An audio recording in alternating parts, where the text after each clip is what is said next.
9 ঘন্টা অবরুদ্ধ করে রাখা হয়েছে। আমি তো মনে করি এটা জনতার বিজয়। দেখেন রাষ্ট্রের হাতে এতটুকুন ক্ষমতা আছে, চাইলে ওখানে পিটি করে তাদেরকে বের করে নিয়ে আসতে পারতো। ইন্টারমিডিয়েটের পরীক্ষা চলতেছে, এইচএসসি পরীক্ষা। দেখেন এখানে যারা নিহত হয়েছে, আহত হয়েছে, এদের অনেক ভাই বোন, তারাও তো নিশ্চয়ই এখন আছে। তো যার ভাই, যার বোন, খুব কাছের রিলেটিভ এইভাবে মরে গেছে, সে কিভাবে পরের দিন এইচএসসি পরীক্ষায় বসবে? একদিকে সে শোক দিবস ঘোষণা করেছে, অন্যদিকে সে পরীক্ষা চাল। এই যে আমলাতন্ত্র, এই যে বৈধদেরকে দেখতে পারি না, কারণ জন্ম নিছে বহু আগে, আমলাতন্ত্র দিয়ে রিটায়ারমেন্টে গেছে, এরপরে আবার এসে যোগ দিছে, বুদ্ধি তো আগের কালে।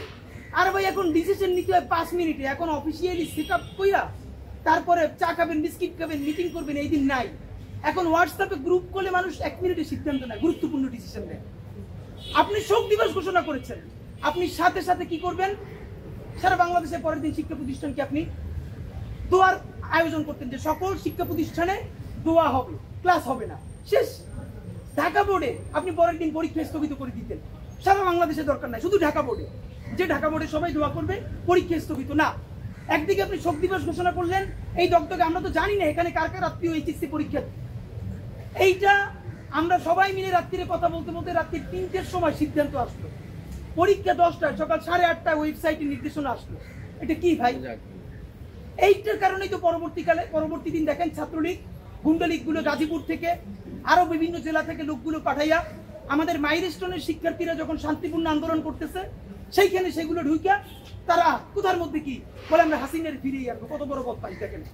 গালাগালি অনেকবার তওবা করি, করবো না, সেই দিতে চাই।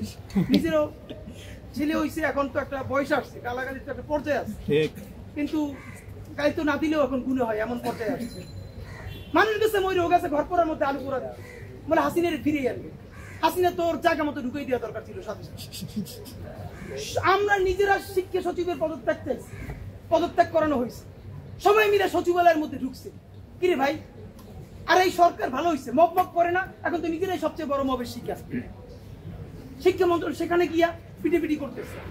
6 দফা মাইলস্টোনের শিক্ষার্থীরা দিছে, সরকার 6 দফায় মেনে নিচ্ছে। দেখেন জনতার রাষ্ট্র যে একটু একটু প্রতিষ্ঠিত হয়েছে তার প্রমাণ হইলো অনেকে জিনিসটা ধরে নাই। 2 জন উপদেষ্টা, শিক্ষা উপদেষ্টা, আইন উপদেষ্টা মাইলস্টোনে গেলেন, 9 ঘন্টা অবরুদ্ধ করে রাখা হয়েছে। আমি তো মনে করি এটা জনতার বিজয়।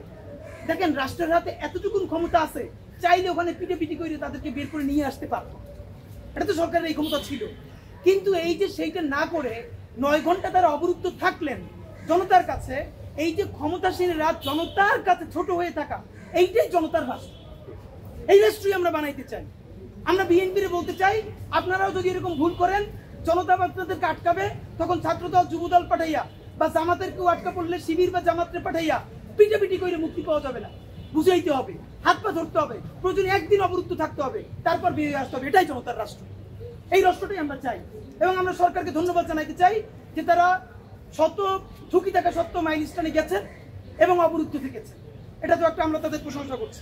দেশের নাম্বার 1 ট্রেডিং অ্যাপ নিফটি ফার্স্টে পাচ্ছেন ট্রেডিং এর সব সুবিধা, dual exchange access, company analysis, portfolio তৈরি করা সহ আরও অনেক ইউনিক ফিচারের সাথে ট্রেড করতে ডাউনলোড করুন এক্ষুনি।